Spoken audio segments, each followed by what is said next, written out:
All praises to Yahweh, Ba'ashem Yahweh Shai, Ba'ashem Makar Kwadash.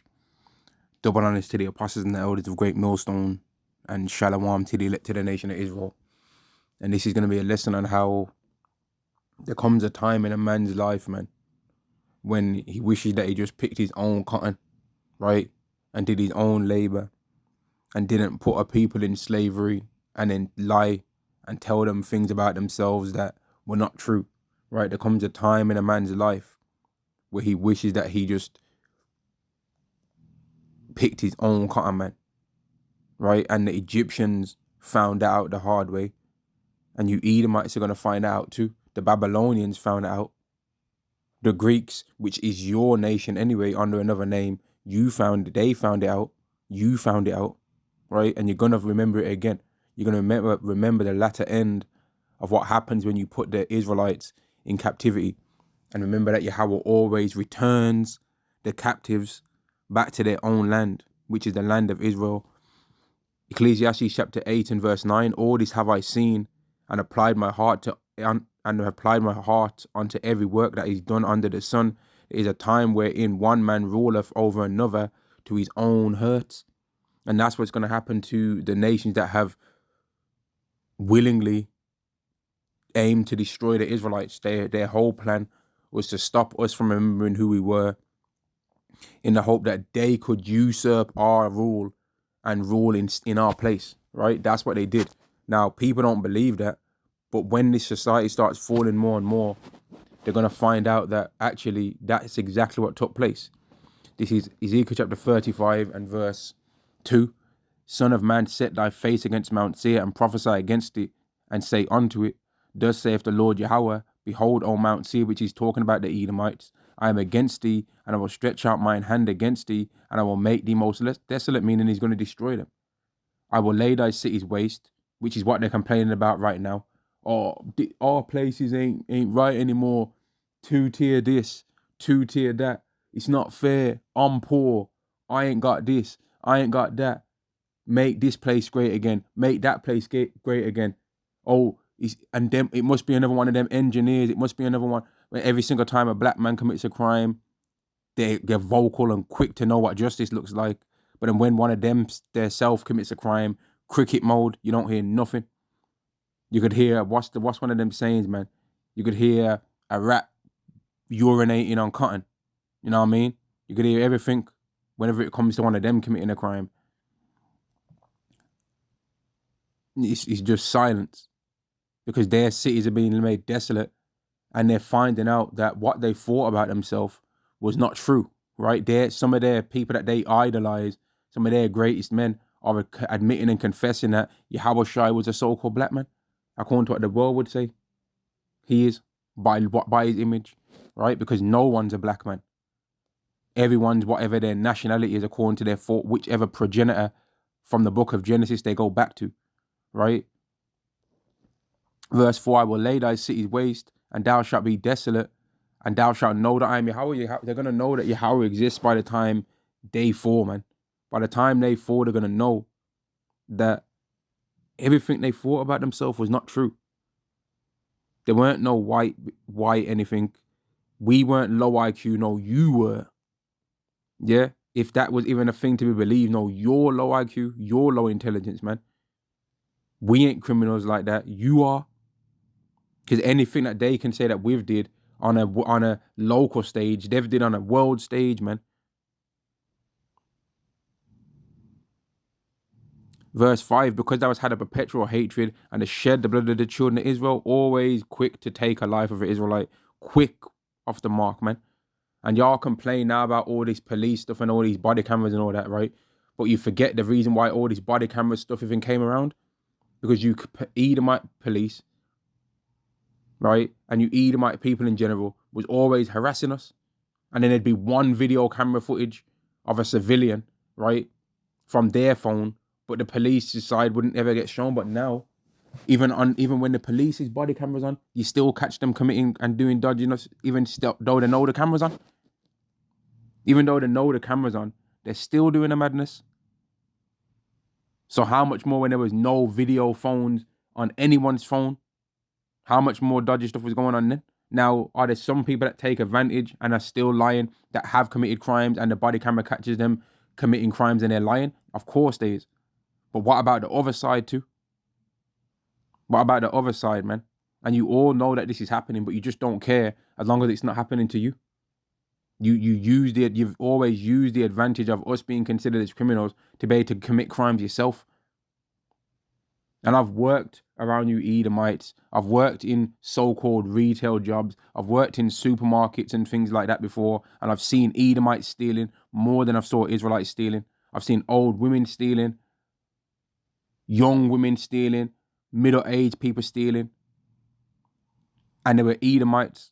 I didn't really see too many Israelites steal in the particular place that I worked anyway. So what are y'all talking about, man? Y'all have committed just as much crimes, if not more, than what we commit. But you run the law system. So obviously, when it comes to throwing people in the prison cells, you're gonna put in your main enemy, which is the Israelite man. You're obviously gonna make sure that he goes into jail and free up your own people. Of course, you're gonna do that because y'all don't know what justice looks like, man. And that's why you always try and make us the face of crimes that the first association with that crime always starts off being you. The whole Me Too thing, didn't that start off because of some Edomite men? But then somehow they're talking about Bill Cosby next. But what about the Edomite guys that did the things that started off the whole initial studying of that particular crimes anyway, man? What about that? But I digress. Verse 5, because thou hast had a perpetual hatred and shed the blood of the children of Israel by the force of the sword in the time of their calamity, in the time that their iniquity had an end. Therefore, as I live, saith the Lord Yahweh, I will prepare thee unto blood, and blood shall pursue thee. Sith thou hast not hated blood, even blood shall pursue thee. And that's what's going to cause for you Edomites to think, man, we should have picked our own cotton, you know. We should have just stayed in Mount Seir, in them caves, and we should have just tried to make them caves as nice as possible, man. We should have just stayed where we were in our land, man. We should have never put our hands on these people. That's what y'all are going to know. In the kingdom of heaven, when you see that getting built up from the first days from them first few days that then turn into weeks, and then them weeks that then turn into months, and then them months that turn into years, and them years that turn into decades, and them decades that turn into centuries, and y'all are still underneath us. Ain't got no prophecy or no prophets being set up to try and tell you about no better days, right? No, there ain't going to be no better days.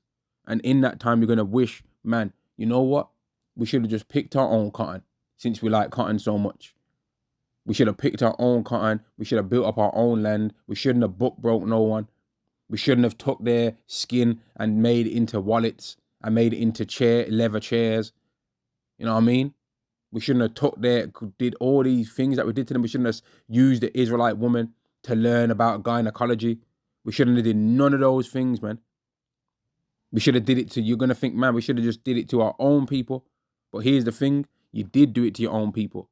But you're going to realize you shouldn't have did it to us. You shouldn't have put your dirty, stinking hands on us, man. That's what you're going to know in that time. All of you, not Esau is going to know it, but all of you nations are going to know it, man. You're going to be like, man, we should have just did our own thing and mind our business, man. We should have never touched these people. Verse 7, I will make Mount Seir most desolate, and cut off from it him that passeth out, and him that returneth. And I will fill his mountains with his slain men. In thy hills and in thy valleys and in all thy rivers shall they fall that are slain with the sword. And I will make thee perpetual desolations, and thy city shall not return. Now, the main place that they've made cities now is America. And that place is going to be destroyed. And they're going to know that the reason why it got destroyed is because they had the nerve, first of all, to try and think they could try and talk about Yahweh. But part of them talking about Yahweh was them talking about us. When they saw us in our low position, they was talking smack about us, but Yahweh did that to us though. So you had no right to say anything. You didn't have the right to look, according to the book of Obadiah. You shouldn't have even looked in our direction. You should have turned your face somewhere else, man. Doesn't it say you shouldn't have looked? It says that, right? You shouldn't even have looked in our direction, man. You should have minded your business.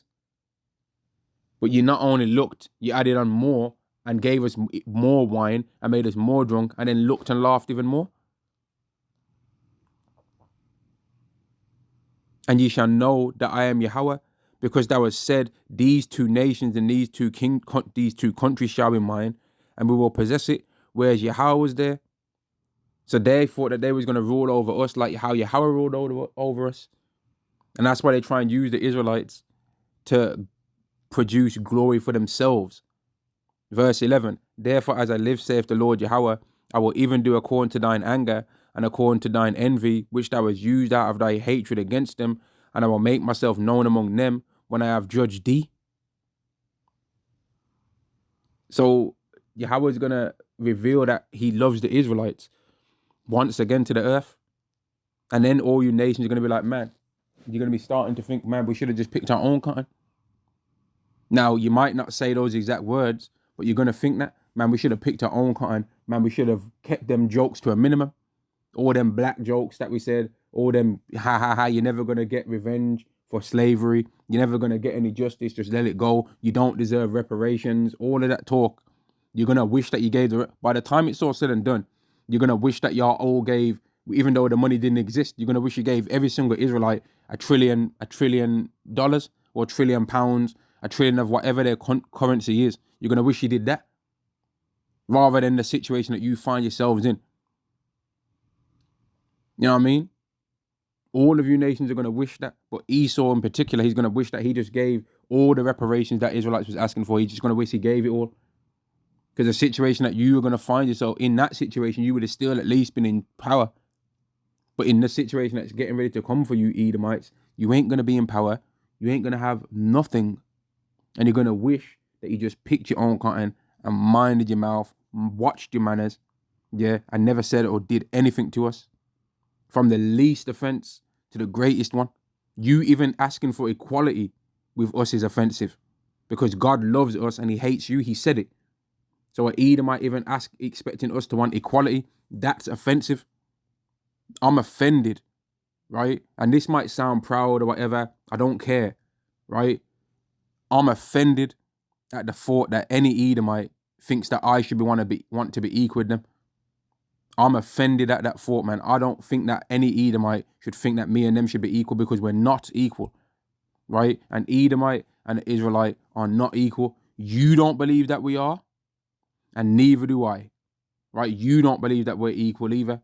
So don't complain or try and cry, because you don't believe that you're equal to a so-called black man. You don't believe that you're equal to a so-called Latino. You don't believe that you're equal to a Native American man, right? You don't believe that you're equal to any of the children of Israel, but the place where you got it wrong is that you believe that you're better than them. Your delusional mind has made you think that you're better than them, yet when you really sit back and consider it, you know that you're not, because if you was, you wouldn't have to lie all the time. If you was really supposed to rule, your society would not be founded on lies, right? Therefore, as I live, saith Yahweh, I will even do according to thine anger and according to thine envy, which thou hast used out of thy hatred against them, and I will make myself known among them when I have judged thee. And thou shalt know that I am Yahweh, and I have heard all thy blasphemies which thou hast spoken against the mountains of Israel. Yahweh heard all the things you were saying about us, all the secret jokes. And then when you're around us, you're saying things amongst each other, and you're trying to have a little joke at our expense. So tell us something urban, Jamal. You're looking very urban today. Thanks for stepping into the room, Jamal. You've really brought some colour to the place. Or whatever dumb jokes you Edomites have always had, man. Trying to make us do jobs at work that are demeaning. You know what I mean? Oh, it looks like he was suited for that role. All that kind of stuff, man, that we've had to deal with at the hands of you devils. All these different passive-aggressive games, passive-aggressive wordplay that you Edomites have tried to use. Yeah? You're going to regret doing all of that. All that false witness that Israel did when an Israelite moves around an area that you don't think they're supposed to be in, and you call the police on them saying that a man's burgling in a house, when you know damn well that a burglar does not bring a delivery truck to the house that's got furniture in that truck and start bringing things into the house. That's actually would be reverse burgling, mate. You know that a burglar does not put their family pictures up and their baby pictures up and pictures of their kids. But you Edomites have did that to Israelites though. You Edomites have complained when an Israelite does not have a job. But then when they have a job that's and working in the same place as you, right? Or when they've got a job that's better than yours, then you got a problem with it. When you see that they've got a nicer car than you or nicer house than you, then all of a sudden you're thinking that there's something wrong with the system. But if it's fair, if the society's fair, then shouldn't there be an equal amount of us and an equal amount of you with things that are nice? But the truth is that you don't think that we should have anything nice unless every single one of you've got something nice first. And that means all of you, all of your parents, all of your grandchildren, all of your cousins, nieces, nephews, and then when there's another one born, then the way you Edomites think it in your mind is if they can't get something nice, then the Israelites should have to give up their nice thing so that they can have one. That's how you Edomites think in your mind if you was being honest. You damn demons, man. But what's going to happen instead is that everything that you thought was supposed to happen to us is going to happen to you. And you're going to think, back on all the things you did, and you're going to know that there comes a time in a man's life when he rules over another man to his own hurt and thinks, man, I should have picked my own cotton. I should have stayed in Mount Seir, in them caves, yeah, and just lived it up there, man. I should have never, ever even looked to the north, to the land of Judah. I should have just kept my eyes on my own business and built up walls if necessary. So I didn't even get the temptation to try and go over there and say, raise it, even to the foundation thereof. You're going to know, man. All of you nations are going to know. All them jokes that you have said, man. Yahweh heard all of that. All them black jokes, all them secret words that you've all got to talk smack about the so-called black man, Kala, N-word, this, all of these words, man. All these sugar booger, moon cricket, all these dumb terms and all that. You know what I mean? Monkey swinging from trees, all these we was kangs, all these different words and catchphrases, jungle boogie, who knows, man, what the hell, man, jungle fever, all the terms, man. All these different terms, the ones that we don't even know about that y'all have got. Urban, you know what I mean? Fogs. You know what I mean? All these terms that you've made that you know that you're specifically talking about us, you're going to regret all of that running of your mouth when it's all said and done, man. After all of it's said and done and you find yourselves on a boat trip, yeah, you find yourselves on a boat going somewhere that's not going to be, the end route of it is not going to be somewhere nice, just like how our people found ourselves on a boat trip that the end destination wasn't somewhere nice. You're going to find yourself in that position. And you're going to know in that time you should have picked your own cotton. You're going to know in that time. Now, right now, it's funny because you're thinking peace and safety. You think, yeah, we've got the right technology. We've got it set up. But Yahweh wants you to do that, though. These things that you're doing, the Heavenly Father made it so that there was no other way, no other possible way for you to even come close to what you desire to receive on this earth other than doing exactly what you're doing now.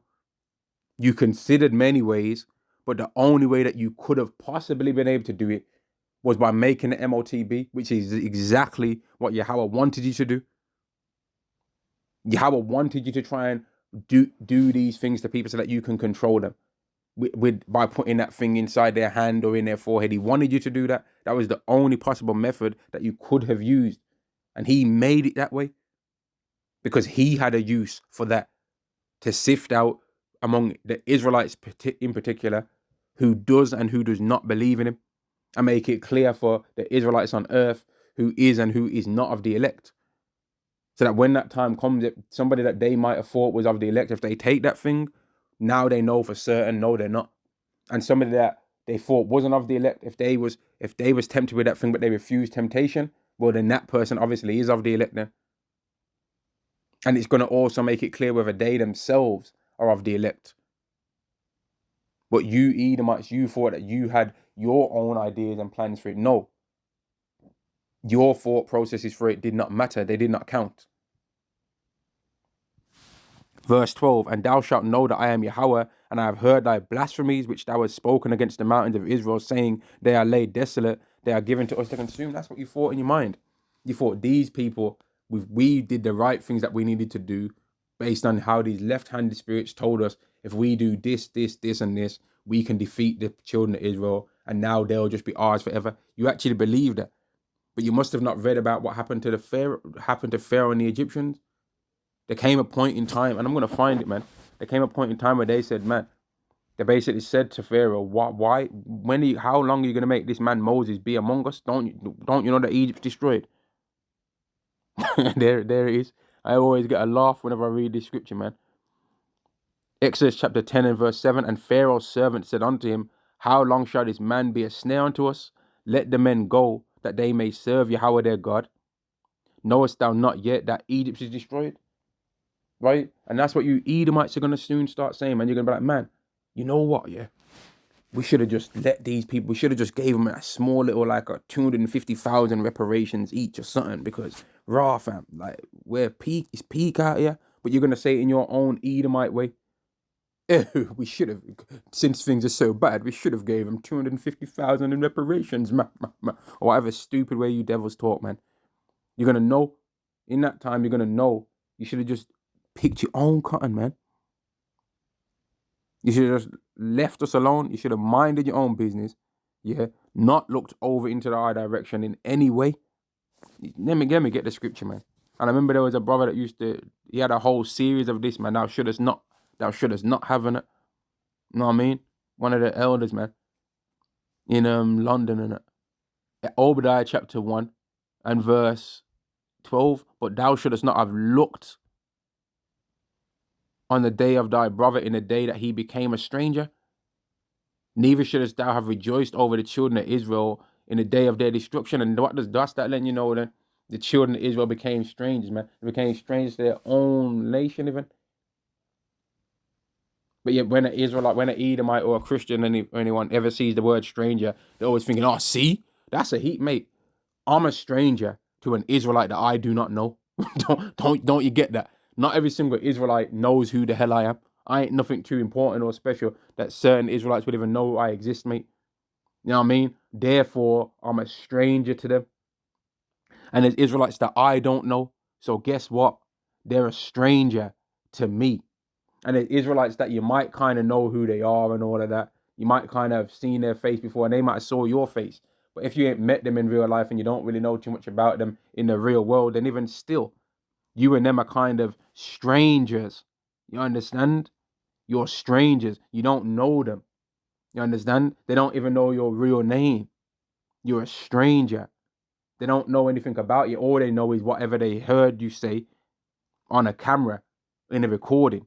They don't really know you. They can know a bit about you from how you talk, I guess, from how a man speaks.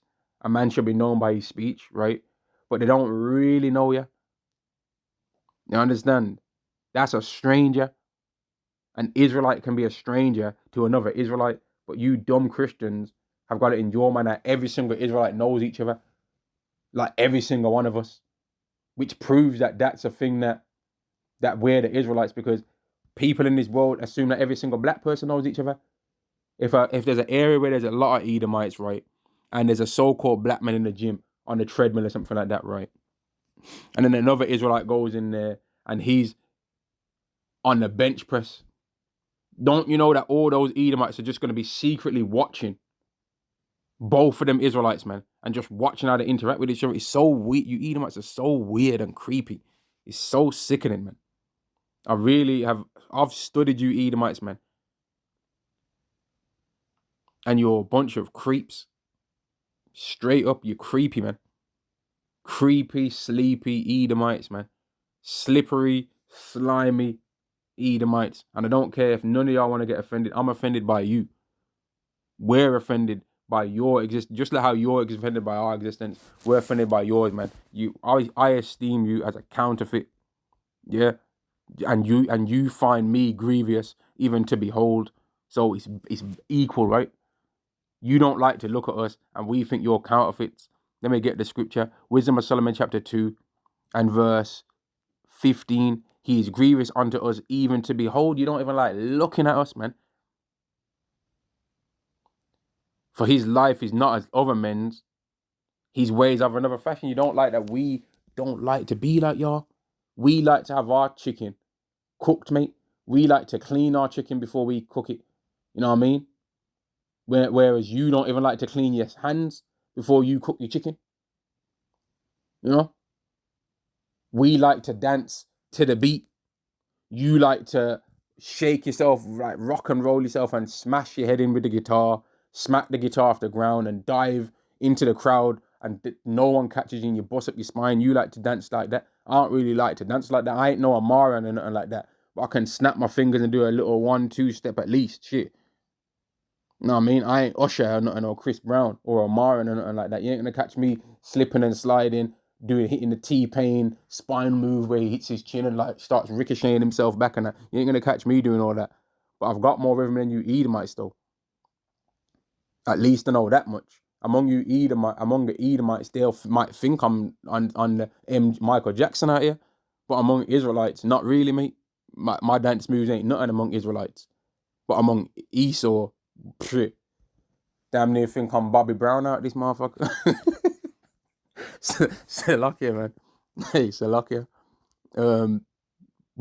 We are esteemed, verse 16, we are esteemed of him as counterfeits. He abstaineth from our ways as from filthiness.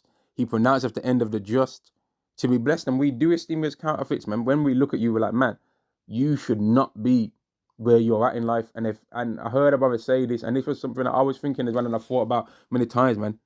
And it's been said many times among many different Israelites. If everything was on an equal playing field, right, Esau would be the lowest of the low of all nations. If everything was equal, he would be the worst one. He would not be on top. And they know this. They know it to be true. And that's why they say this is what it says in verse 11. Let our strength be the law of justice. For that which is feeble is found to be nothing worth. They've been given the blessing of the sword, and all the sword can do is kill.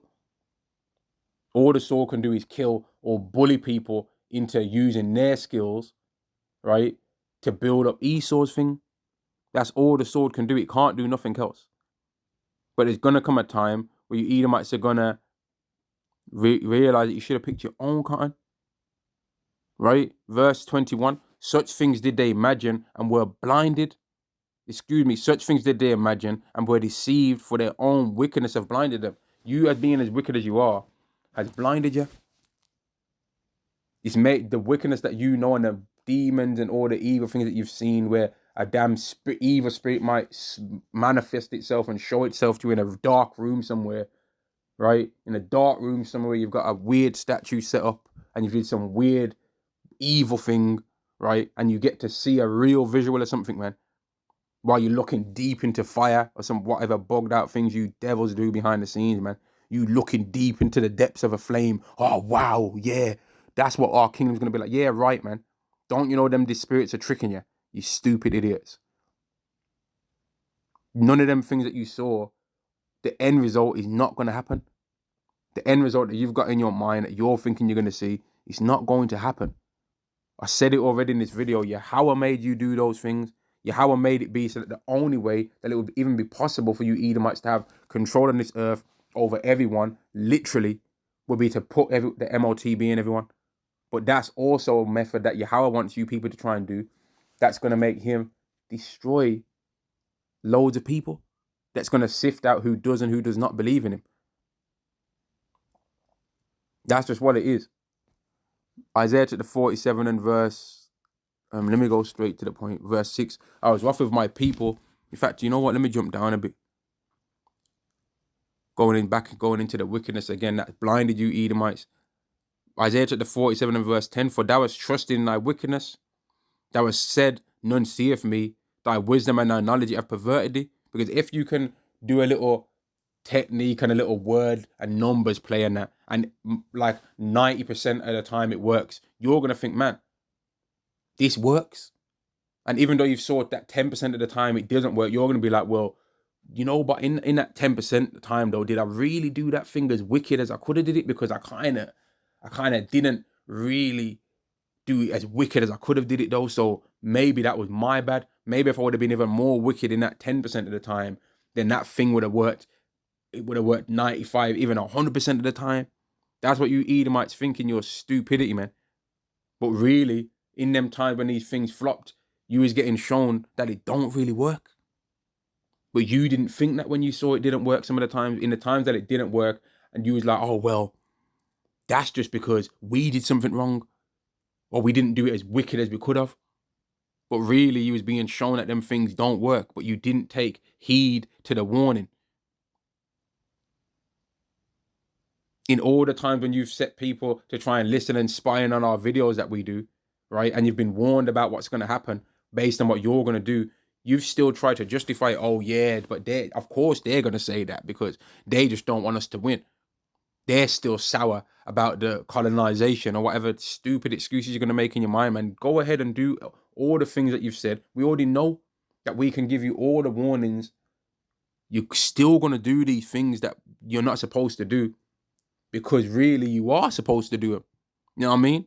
Now, you're not supposed to do them in the point that the things that you're doing are wicked, but you are supposed to do them in the point that you do not have your own free will, and you doing these things is prophecy. And you getting destroyed for them is prophecy as well.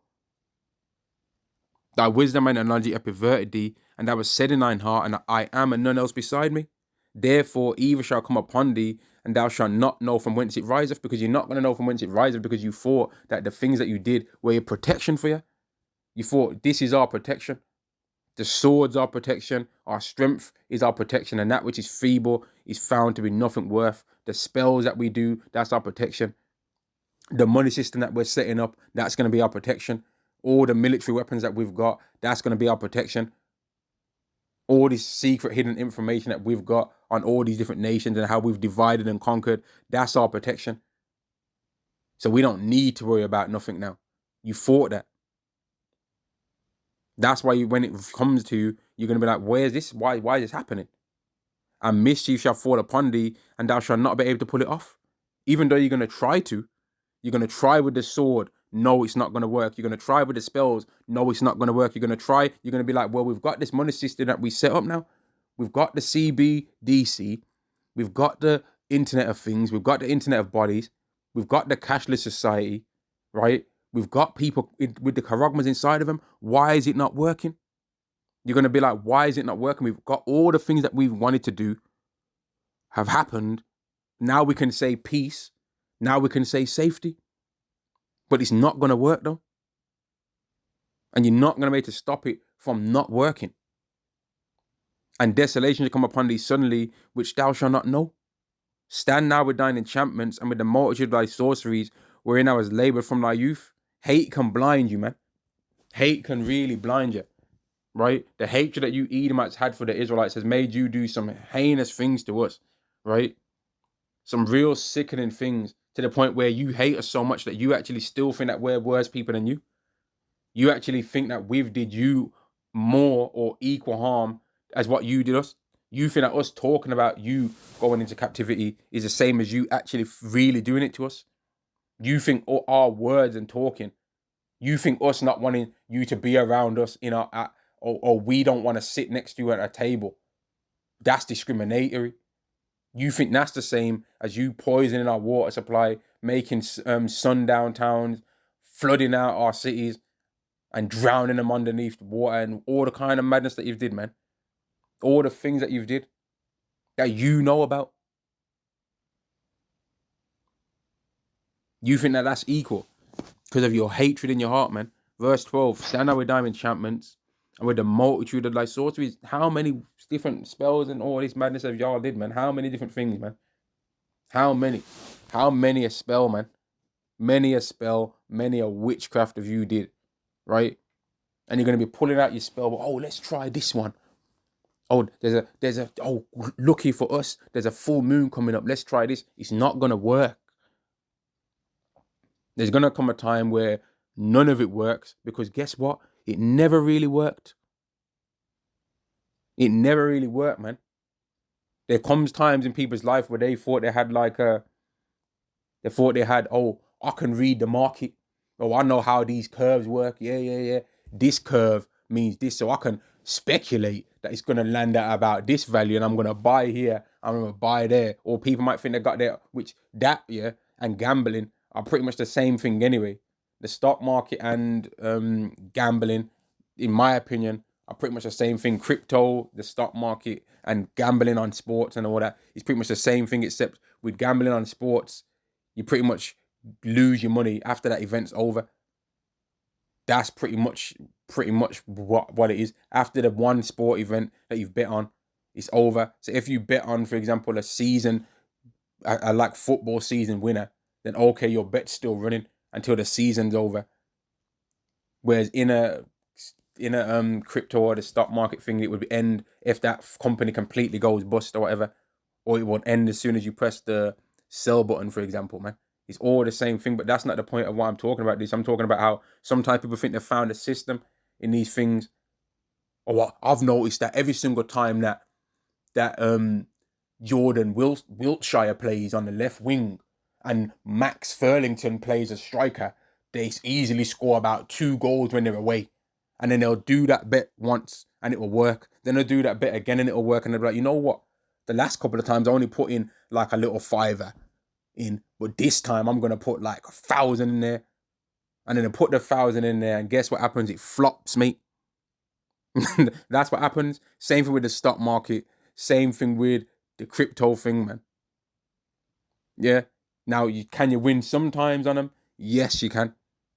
But can you lose too? Yes. Can you go to the casino and play Russian roulette and you throw money down and that, and then you're winning? Yeah.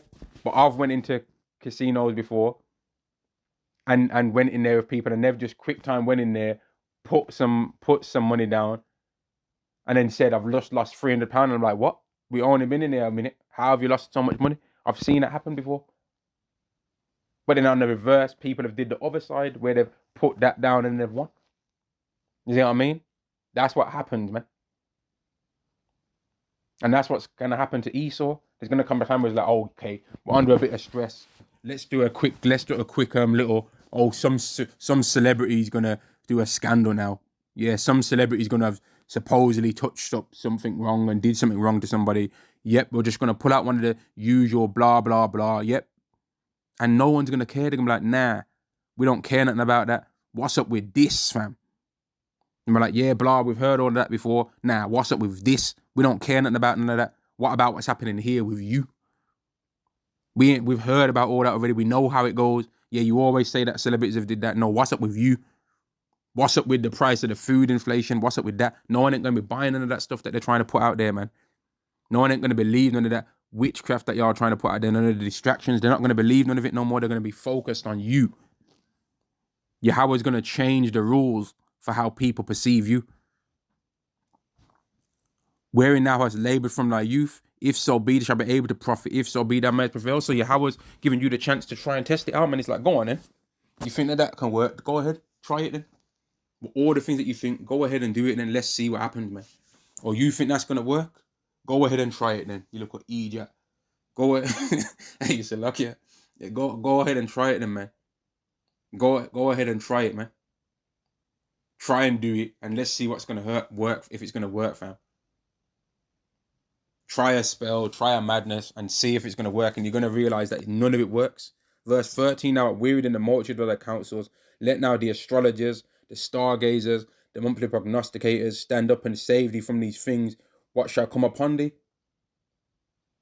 Let all the people that you trusted and all your little spellcasters that was doing, like it says in Ephesians 6 and 12.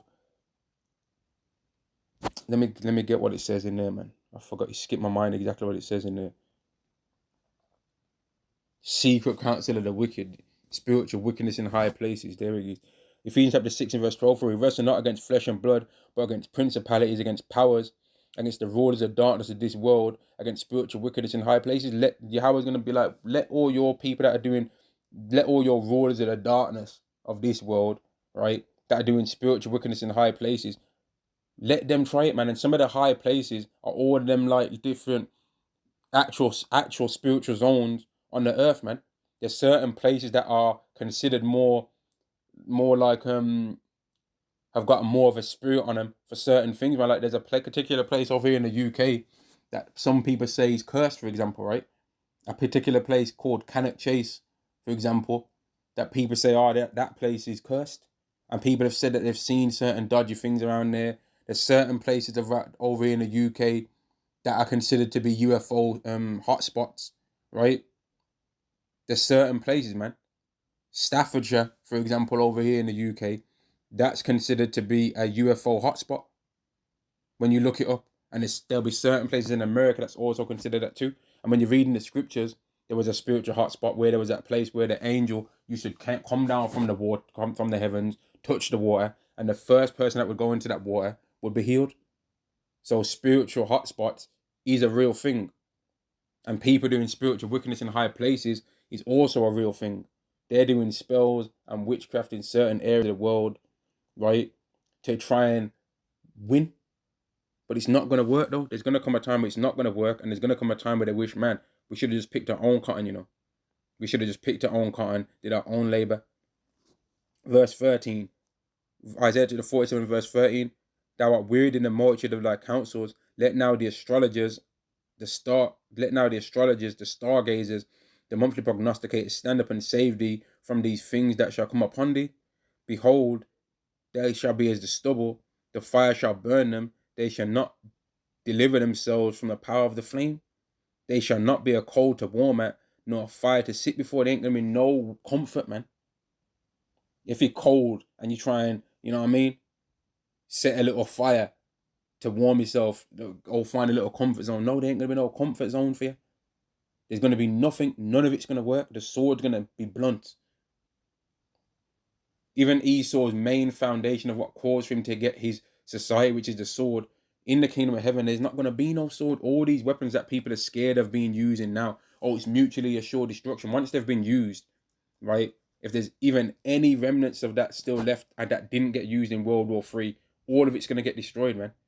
All the guns that didn't get shot, or all the guns that did get shot, all the ammo that didn't get used, that's getting thrown away.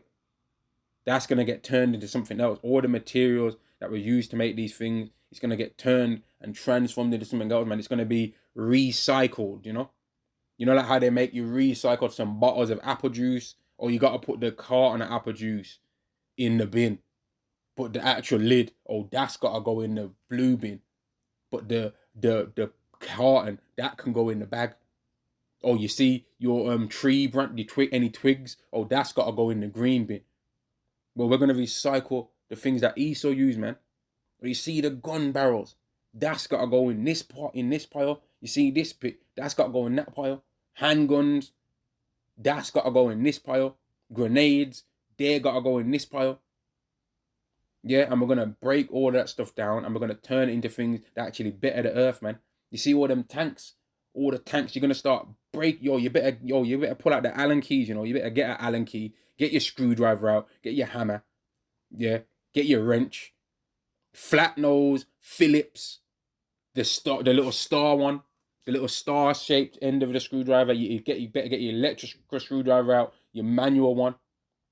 Every different shape Allen key, the large Allen key, the small Allen key, the wrench, the spanner, all them tools, man. And you're gonna break down all them weapons, and that's gonna be they're gonna be getting put into sections, man. All the different bolts. You're gonna put the bolts from size order in different piles, man. And then we're gonna know what can start considering what we're gonna do with these things.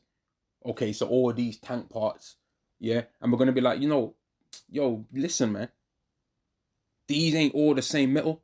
You better start putting these metals into different sections too. And it's gonna be heavy and hard labor, and you're gonna do it, man. Now, where am I getting this idea from that this is gonna take place? Well, I'm gonna show you. Isaiah chapter 2 and verse 4. And he shall judge among the nations and rebuke many people, and they shall beat their swords into plowshares and their spears into pruning hooks. Nation shall not lift up sword against nation, neither shall they learn war anymore. Right? Them weapons are going to be turned into other things, man. But first, you'd have to be breaking it down and putting it into different sections. Them things are going to be taken, them materials are going to be taken and used for other things, man. Completely different from the uses now.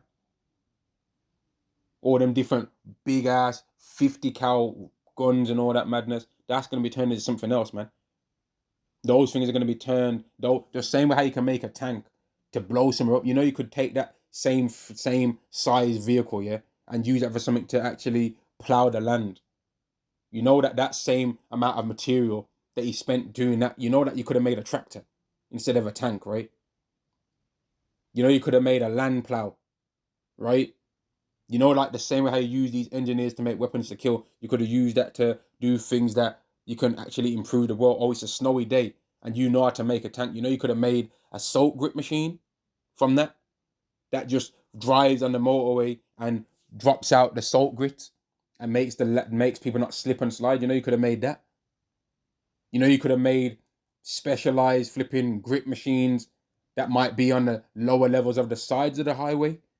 That when it not senses, and I'm not saying that this exists, but I'm saying you could have put the same effort into these things. You could have had on motorways certain sensors on machines that have automated damn grip machines, man. You know what I mean? You could have came up with the techniques to make things of that kind of nature instead. You could have made more secure houses.